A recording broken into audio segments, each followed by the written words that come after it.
Hello guys, welcome to the Universal Mystery Tarot 1111। तो आपके person आपसे क्या कहना चाहते हैं, इसकी रीडिंग है। ये रीडिंग जो है जनरल है, कलेक्टिव है। बहुत टाइम के बाद मैं इस चैनल पे रीडिंग लेके आ रही हूँ और सभी चैनल पे मेरे रीडिंग जो है बहुत टाइम के बाद अब कंटिन्यू वे में आएगी, क्योंकि मैं खुद अपनी हीलिंग कर रही थी। हर इंसान को हीलिंग की ज़रूरत होती है, तो अपने आप को चार्ज करने के लिए, जिसे हम कहते हैं कि लो वाइब्रेशन की एनर्जी को रिलीज़ करें और खुद को चार्ज करें, रेस्ट करें एंड रेजुविनेट करें। ख़ासतौर से हीलिंग अपने हार्ट की, अपने इमोशंस की, अपनी बॉडी की एंड अपने माइंड की। तो सोल, बॉडी एंड माइंड की हीलिंग के टाइम में मैं इस पीरियड में थी, खुद को चार्ज करने के लिए।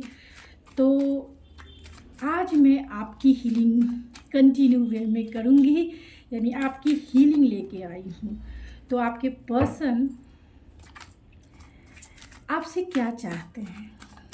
ये रीडिंग जर्नल है, कलेक्टिव है। ज़रूरी नहीं है कि सभी चीज़ें आपसे रेजोनेट करें, तो जितना करता है आप उतना ही लें, बाकी चीज़ें छोड़ देंगे जो चीज़ें आपसे रेजोनेट नहीं करती है। अगर आपसे नहीं करती है कि कोई भी चीज़, तो आप किसी और की रीडिंग देख सकते हैं। तो चलिए देखते हैं कि आपके पर्सन आपसे क्या चाहते हैं।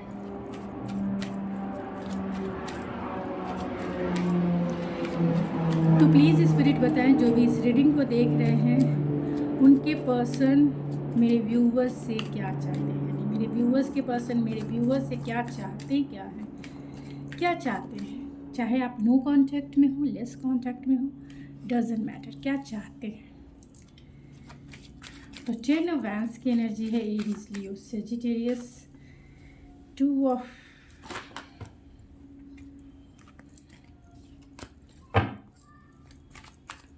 सोर्ड्स की एनर्जी है एंड 10 ऑफ सोर्ड्स की एनर्जी है।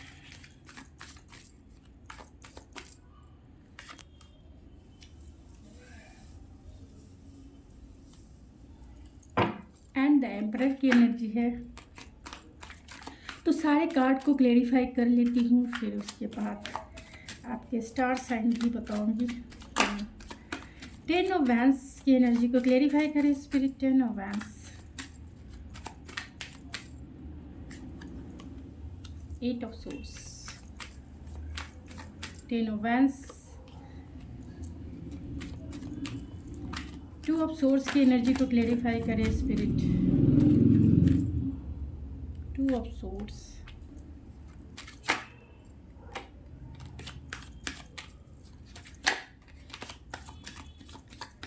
10 ऑफ सोर्स की एनर्जी को क्लेरिफाई करें स्पिरिट।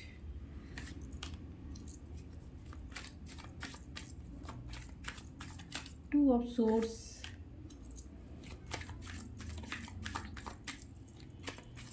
10 ऑफ सोर्स को फिर से क्लैरिफाई करें spirit.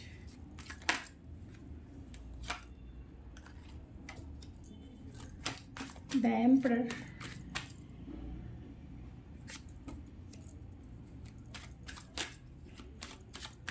The emperor, bottom of the deck है 6 ऑफ पेंटिकल्स। आई होप आपको सारे कार्ड्स दिख रहे होंगे। तो 6 ऑफ पेंटिकल्स को भी क्लेरिफाई कर लेते हैं। 6 ऑफ पेंटिकल्स को क्लेरिफाई करें स्पिरिट।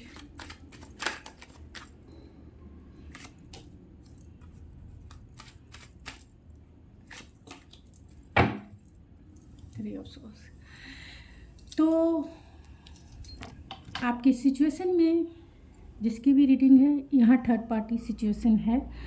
तो अगर आपकी सिचुएशन में थर्ड पार्टी सिचुएशन है तभी आपकी रीडिंग होगी, अगर नहीं है तो ये आपकी आज की रीडिंग नहीं होगी। तो आपसे आपके पर्सन क्या चाहते हैं, क्या चाहते हैं वो आपसे। यहाँ पे सारे स्टार साइन यानी टॉरस, वर्गो, कैप्रिकॉर्न की एनर्जी, एरीज, लियो, सेजिटेरियस की एनर्जी सबसे ज़्यादा स्ट्रॉन्ग है एंड जमुना, लिब्रा, एक्वेरियस भी है एंड कैंसर, पाइसिस, स्कॉर्पियो की एनर्जी भी है, जिसमें स्कॉर्पियो एंड पाइसिस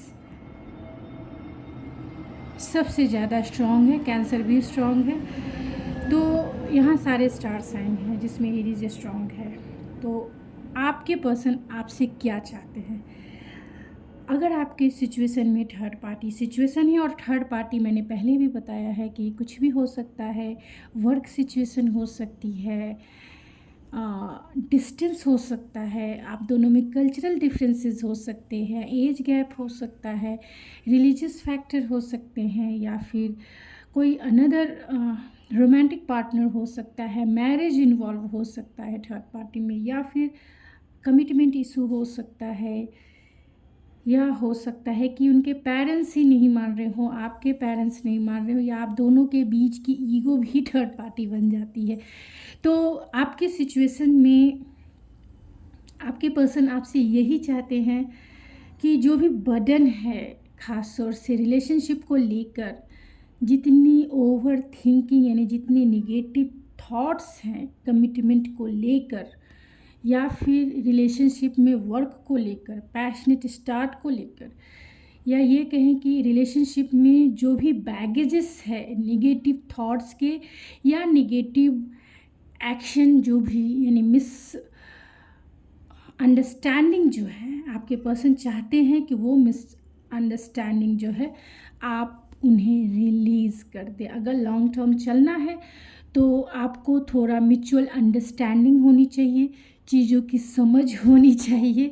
ख़ास तौर से आपको समझना चाहिए सिचुएशन को, आपकी जो भी सिचुएशन है, क्योंकि यहाँ 10 ऑफ वैंड्स है, यहाँ 8 ऑफ सोर्स एंड इसी कार्ड को क्लेरिफाई किया है नाइट ऑफ पेंटिकल ने। तो अगर आपको लॉन्ग टर्म चलना है रिलेशनशिप में और आपकी सिचुएशन क्रिटिकल है, यानी आपकी सिचुएशन में बहुत सारे चैलेंजेस हैं, तो आपके पर्सन यही चाहते हैं आपसे कि आप जो हैं छोटी छोटी बातों को लेकर ओवर थिंकिंग ना करें, ओवर क्रिटिसिज्म, यानी रिलेशनशिप में जो भी कुछ एक्स्ट्रा चीज़ें हैं जो ब्लॉकेजेस क्रिएट कर रहे हैं उसे आप रिलीज़ करें। अगर लॉन्ग टर्म चलना है तो, यानी छोटी छोटी बातों को ना लें। लॉन्ग टर्म चलना है, कमिटमेंट इशू है, ठीक है, समय के अनुसार आपको मिलेगा, समय के अनुसार जो है रास्ते क्लियर होते चले जाएंगे, डायरेक्शन मिलता चला जाएगा। तो आपको थोड़ा अंडरस्टैंडिंग एंड पेशेंस रखने की ज़रूरत है, यानी आपको स्लो मूविंग, यानी आपके पर्सन यही कहना चाहते हैं ज़्यादा ओवर थिंकिंग ना करें, थोड़ा स्लो मूविंग एनर्जी में रहें, मीन्स चीज़ों को पेशेंसफुली स्लोली ही आगे बढ़ें। अगर आगे आप दोनों मैरिज करना चाहते हैं, कमिटमेंट चाहते हैं, तो स्लोली एंड स्टडी ही आगे बढ़ने, यानी कॉन्शियस हो के रिलेशनशिप में काम करने की ज़रूरत है।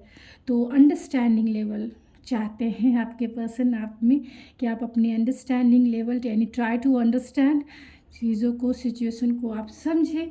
दूसरी चीज़ें यही है कि आपके पर्सन यही चाहते हैं कि अगर वो डिसीज़न नहीं ले पा रहे हैं, और अगर उन्होंने आपको ब्लॉक किया है या किसी भी वजह से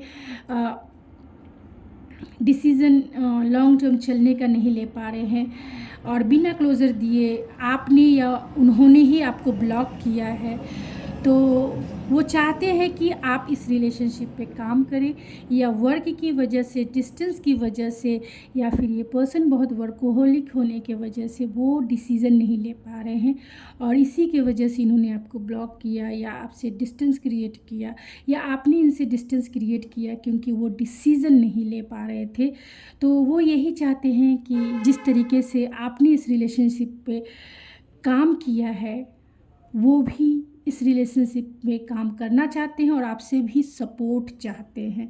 तो आपके पर्सन यही चाहते हैं कि दोनों मिलकर इस रिलेशनशिप में कॉन्शियस होकर, स्टेबल होकर, स्लोली एंड स्टडी ही आगे बढ़ें, क्योंकि सिचुएशन आपकी बहुत ज़्यादा चैलेंजेसफुल है। तो understanding and slow moving energy, यानी कॉन्शियस होकर आगे बढ़ने के लिए वो चाहते हैं, आपसे यही उम्मीद करते हैं। वो चाहते हैं कि अगर चीज़ें आप दोनों के बीच में ख़त्म हो गई है, यानी आप दोनों के बीच में बातें ख़त्म हो गई है, सेपरेशन पीरियड है और बहुत पेनफुल एंडिंग हुई है, तो वो आपसे यही चाहते हैं कि अगर थर्ड पार्टी सिचुएशन है, चाहे पेरेंट्स का हो या अनदर रोमांटिक पार्टनर हो, या सिचुएशन हो या फिर कल्चरल डिफरेंसेस हो, आप कोलैबोरेट करके, समझ कर, अंडरस्टैंडिंग सिचुएशन को एक सरफेस लेवल पे रियलिस्टिक वे में, मीन्स एक लॉजिकल माइंड से, प्रैक्टिकल माइंड से सोचे समझे एंड इस रिलेशनशिप में जो आपने सब कुछ ख़त्म कर दिया है उसमें न्यू स्टार्ट चाहते हैं कि प्यार से अंडरस्टैंड करें, समझे सिचुएशन को कि सिचुएशन आप दोनों के बीच में कितनी चैलेंजेस है। तो प्रैक्टिकल वे में वो चाहते हैं कि आप प्रैक्टिकल वे में सोचें, वो यही चाहते हैं। और वो चाहते हैं कि जो चीज़ें ख़त्म हो गई है आप दोनों के बीच में, आप उसमें न्यू बिगनिंग करें, आप उसमें न्यू स्टार्ट करें, या इस पर्सन को एक मौका दें कि जिससे आप दोनों के बीच की जो ब्लॉकेजेस एनर्जी है वो रिलीज़ कर पाए। मीन्स ये पर्सन कोलैबोरेट करके गाइडेंस के थ्रू, यानी आपके साथ बातें करना चाहते हैं। अगर आपको मिसअंडरस्टैंडिंग हुई है तो ये पर्सन आपसे जिस तरीके का भी सपोर्ट होगा वो इस रिलेशनशिप में आपसे वो चाहते हैं, एंड आपको वो समझाना चाहते हैं सिचुएशन को, एंड रियलिटी क्या है, इस 3D वर्ल्ड की रियलिटी क्या है आप दोनों की, वो समझाना चाहते हैं आपको। इसके लिए वो चाहते हैं कि न्यू बिगनिंग अगर वो आपके साथ करते हैं तो उन्हें सेकंड चांस आप ज़रूर दें। आपके पर्सन आपसे यही चाहते हैं कि आप जो हैं बहुत ट्रेडिशनल वे में सोचते हैं, आप में लीडरशिप क्वालिटी है, आप थोड़े से स्टबन एनर्जी में रहते हैं। तो जिद ना करें, सिचुएशन को समझें। आपके पर्सन भी इसलिए आपकी तरफ एक्शन नहीं ले पा रहे हैं क्योंकि वो इस रिलेशनशिप में प्रोस्पेक्टिव ढूंढते हैं, अनदर एंगल ढूंढते हैं कि जिससे कि आप दोनों इस रिलेशनशिप में एक साथ लॉन्ग टर्म तक चल सके। आपके पर्सन आपसे यही चाहते हैं कि जो भी आपके ट्रेडिशनल बिलीव एंड वैल्यूज़ है, ख़ासतौर से प्यार को लेकर, जो भी ट्रेडिशनल बिलीफ सिस्टम है कि सोसाइटी में कमिटमेंट सबसे ज़्यादा इम्पॉर्टेंट है, सोसाइटी में आपको आना पड़ेगा, यानी कि सोसाइटिकल नॉर्म्स में अगर आपका रिलेशनशिप फिट नहीं बैठता है तो आपको अपना नज़रिया चेंज करने की ज़रूरत है। तो आपके पर्सन तो अपना नज़रिया ज़रूर चेंज कर रहे हैं, वो इसीलिए स्टक है क्योंकि वो इस प्यार को प्योर मानते हैं, अनकंडीशनल प्यार मानते हैं, और वो चाहते हैं कि आप भी इस रिलेशनशिप की प्योरिटी को देखें, प्योरिटी को समझें, अनकंडीशनल लव की तरफ जो है आप उस प्रोस्पेक्टिव में इस रिलेशनशिप को देखने की कोशिश करें। तो अपने आप को ट्रांसफॉर्म करने की ज़रूरत है, सिचुएशन के अनुसार ढलने की ज़रूरत है, और इसके लिए पेशेंस की ज़रूरत है। तो आपके पर्सन यही चाहते हैं कि आप सब्र रखें, सब्र का फल मीठा होता है, सब्र फ्रस्ट्रेशन में ना बदले, यानी आपको थोड़ी अंडरस्टैंडिंग लेवल की ज़रूरत है। तो वो यही चाहते हैं कि आप अपना पेशेंस ना छोड़ें, पेशेंस ज़रूर रखें, एंड इस रिलेशनशिप में जो जितना पेशेंस रखेगा समय उसके आगे झुक ही जाएगा, आपकी प्यार की जीत ज़रूर होगी। आपके पर्सन यही चाहते हैं। And bottom of the deck है 6 of pentacle and night of swords and king of fans. तो आपके पर्सन आपकी तरफ बहुत आज भी आपकी तरफ अट्रैक्शन फील करते हैं, आपकी तरफ आना चाहते हैं, भले ही वो आपको लेकर इम्पल्सिव हैं, क्योंकि हो सकता है कि उन्होंने पास्ट में इस रिलेशनशिप में इक्वल गिव एंड टेक नहीं किया, जिसके वजह से आपका रिलेशनशिप इनबैलेंस रहा और आप दोनों के बीच में सेपरेशन पीरियड यानी पेनफुल एंडिंग ज़रूर हुई है। आपके पर्सन भी ये बात को मानते हैं। तो वो यही चाहते हैं आपसे कहना कि वो आपसे यही चाहते हैं कि जो आपने इस रिश्ते में इक्वल गिव एंड टेक किया है उसे ये कभी भूल नहीं सकते हैं। आपने इस रिलेशनशिप में बहुत दिया है, आपने इस रिलेशनशिप को संवारा है। तो वो यही चाहते हैं कि पेशेंस ना खोए, इम्पल्सिव होके कोई भी डिसीज़न ना ले, इम्पल्सिव होके डिसीज़न ना ले, इम्पल्सिव होके एक्शन ना ले इस रिलेशनशिप में, यानी आपकी सिचुएशन में चैलेंजेस बहुत ज़्यादा है। तो आपकी पर्सन मेन इम्पॉर्टेंट कहना यही चाहते हैं कि अब इस रिलेशनशिप में आप जो है पेशेंस रहें, कॉन्शियस होके रियलिस्टिक वे में इस रिलेशनशिप में वर्क करें और स्लोली एंड स्टडी ही आगे बढ़ें, जिससे कि जो मून लाइट की एनर्जी है, यानी कि जो अमावस्या की रात है, वो गुजर जाएगी और थोड़ा भी सही मूनलाइट की एनर्जी में आप स्लोली एंड स्टडी ही इस रिलेशनशिप में वर्क करेंगे और धीरे धीरे करके आप उस उजाले की तरफ ज़रूर आ जाएंगे जहाँ लॉन्ग टर्म साथ है आप दोनों का। तो चलिए कुछ और कार्ड से देख लेते हैं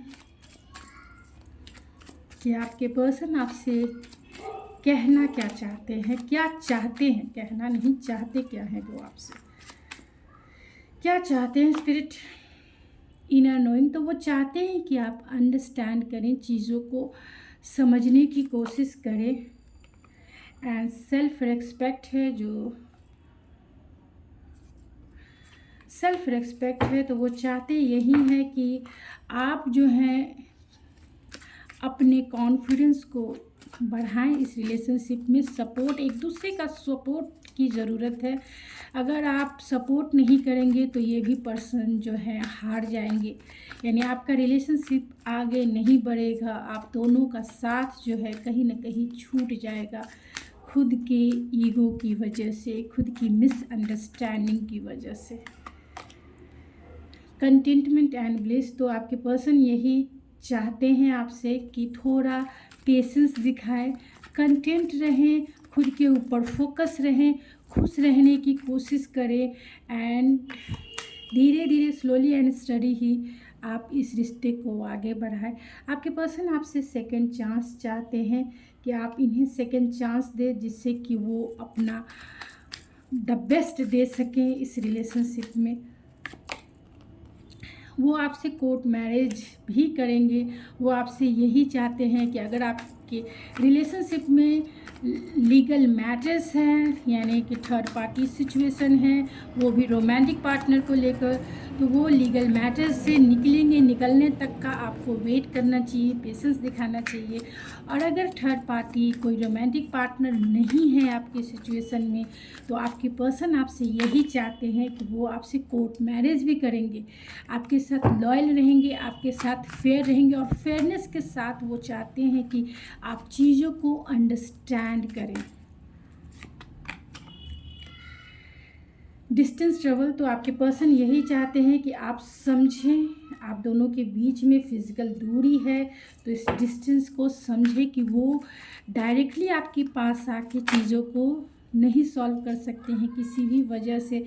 अगर ये आपको छोड़ कर गए हैं बिना क्लोजर दिए, इन्होंने आपको घोस्ट किया है, तो कहीं ना कहीं थर्ड पार्टी है, इसको थर्ड पार्टी सिचुएशन है, उसको अंडरस्टैंड करने की ज़रूरत है।